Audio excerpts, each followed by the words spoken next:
Hi there, this is Daniel with End Time Country Living, and I wanted to show you how I am bundling up my garlic to dry it for about a month or so before I cut the tops off and get it ready for long-term storage. So this is a way to dry it down before the tops are cut off, which is what you want to do. You don't want to just harvest it and then chop the tops off, because a lot of the moisture from the cloves are then going to be pulled out and up through the stem. So just want to, and also you want to keep them out of the sun. You don't want to be drying them in the sun. They will not last very long. They'll deteriorate and rot. So you need to keep them out of the sun. As soon as they get out of the soil, you need to bring them, get them in the shade and then into a dark room. So a shed that stays dark is a good place to dry them, as long as there's good ventilation in there, because they're going to be giving off a lot of moisture, so you don't want them to mold. So here is the last of my garlic here. I got all the rest, all the big marketable sizes taken care of. So now this is all the just eating garlic. The smaller ones, they aren't quite so nice. And I'll show you how to bundle them up and get them hung up so that they can dry well and off the floor, so they're not in the way, so you can walk underneath them or crawl underneath them, get around them without having all on the floor, and also better airflow.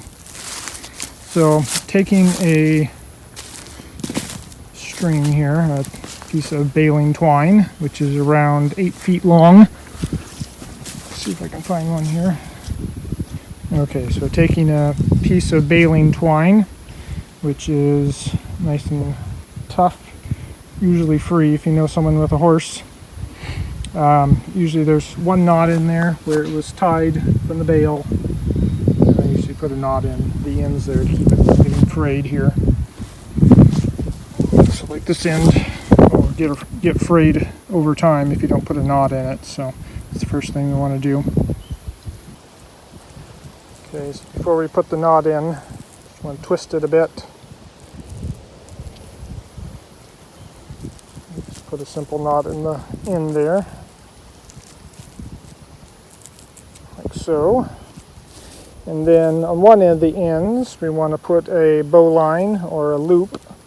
If you don't know how to do one and you get frustrated with it, you can do a slip knot, but it just makes it harder to get off later. So to tie a bowline, I'm going to take one end of it here, and usually I put the short end in my left hand, and the working end, that's not the working, this is the working end, and this is the other part. There's names for it. Anyway. Okay, so I want to make a loop with this shorter end coming up underneath, like this. Okay. You can see, comes up underneath, pinch it there. Okay, and then this one is going to come up through. So think of the squirrel coming up out of the hole. And this other part is like a tree. So it's important that this be underneath this other part here. So come up, go around, usually clockwise, and then back down, okay?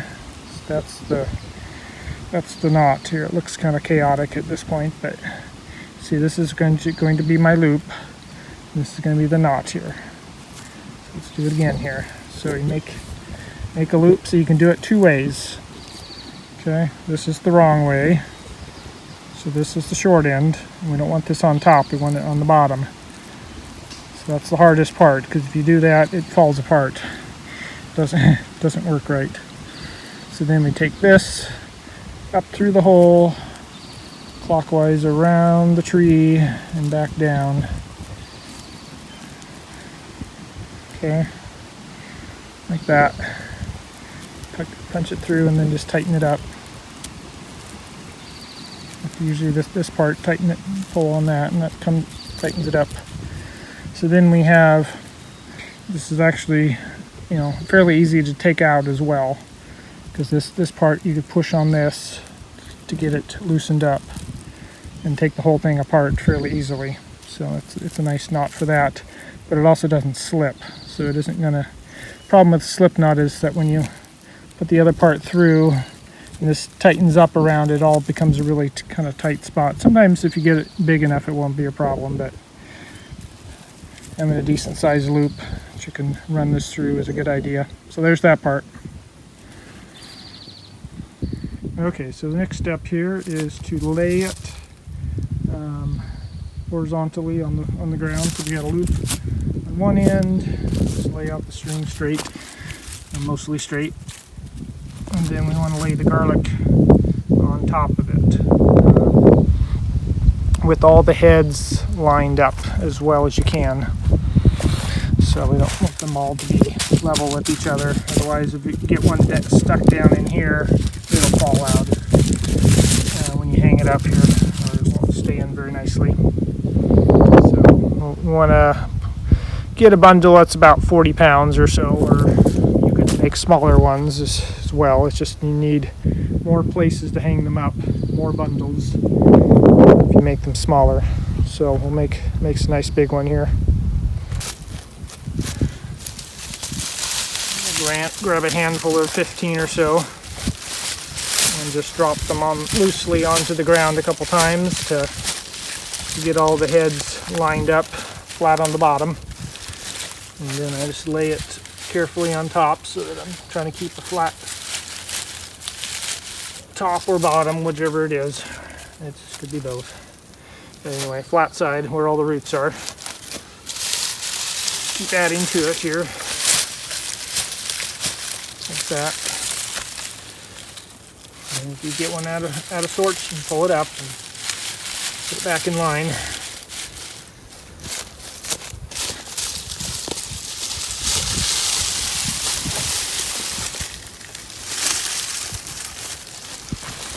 Okay, more here. And so nice and flat. Put them carefully.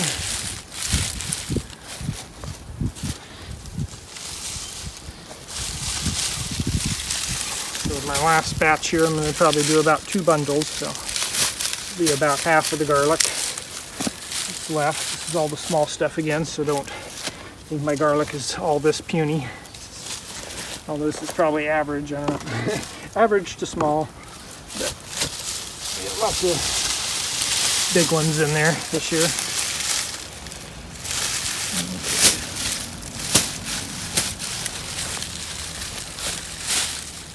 Okay, here are my 2 piles. This looks like about good. Okay, so then take my string and tighten it up so that the loop side is closest to the garlic here in the shorter end. Just shake it a little bit and get it wanted up as high as possible, which tends to be about 7 inches or so from the roots. So pull the string through the loop. So we're basically making a big slip knot. So we're just going to keep tightening and tightening and rolling a little bit and tightening so we get a nice round bundle.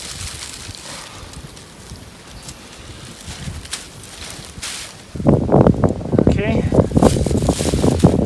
Just down here at the thumb, pulling it up tight. Okay. And we're going to go straight up with it like this. And we're going to roll it completely over. So this knot type thing here is just a loop going through, but want this to be directly on the bottom, not on the side or anything like that, or kind of. We want to make a loop directly across. So I'm going to roll it carefully, pull up on this so I know exactly when I have it on the other side. Okay, bring it over to this point here. Just need a little bit of slack, but not too much, because it'll make a little bit more slack. So usually I say about 3 fingers or 2 inches or something like that. Okay, I'm going to come up underneath, pull it through. I'm going to make a slip knot, so bring it through here, and I'm going to pull up on this and pull down so that it tightens it up. And pull up, push it down with your fingers there to make sure it doesn't go. But so it's a slip knot, so this end here, we can jerk it like so, and the whole thing comes off. And it's just a loop then. That's what I want. We don't want a bunch of knots in here we have to try to sit and waste time getting out later, because we'll reuse these for next year. So make a loop over the top, take a little bite there, and pull it down, tighten it up, and then we have a bundle. So basically a little bow there, and it goes directly over the top. So this makes a nice place to hang it. So we'll put this on a screw that's screwed into one of the rafters in the shed, and that will make a little hook for it to hang it. And then this will put tension on this part that goes around and keep it all together. So we want it to be bottom heavy with all the bottoms down here. These are all still mostly green. Got a lot of moisture in them still, so these are going to be giving off a lot of moisture. This is the part that's going to be mainly drying out, and the heads will be drying out a bit too, but not a lot. They'll still hold on to the moisture. So then once they dry out, probably after about 3 to 4 weeks, we'll come back and trim them back to an inch or so. Well, it's hard to say. It's all tapered, but you know, where it stops being tapered, we'll chop them off there, and then we'll put them in a bag or a box or something like that. Again, don't try to keep them ventilated. So a crate, something that has slats or holes in it would be best, or a gunny sack or something where they can get good ventilation. Not a plastic bag, and probably not a plastic bucket. So you need something with some air moving through it, otherwise you might get some mold and then you've lost them. So you gotta be careful of that. So anyway, there's that process, and then I just grab this with 2 hands and lift straight up and put it up there. So I'll show you how to do that.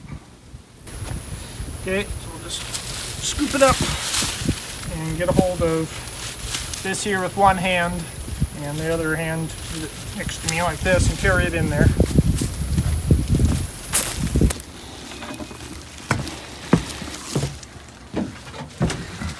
Take it into the shed here. I need to get my flashlight up here, so set it on the floor for the moment. Without a flashlight. If I had a light in here, I could do that too. But there, see, light. So I can see all the garlic hung up there, so you can see the screw up there. Screw up there with the string. That's the loop over the top. It gets put up there. So they hang like that. And they're all going to dry. So I got a bunch in here. So these are the bigger ones here. You can see the size of them here. It's always hard to tell because it's all relative. There's a nice big one there.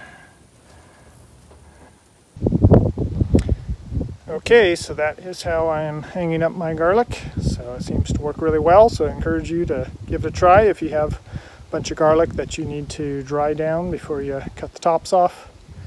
So, alright, hope that was helpful for you. God bless, and I'll see you on the next video.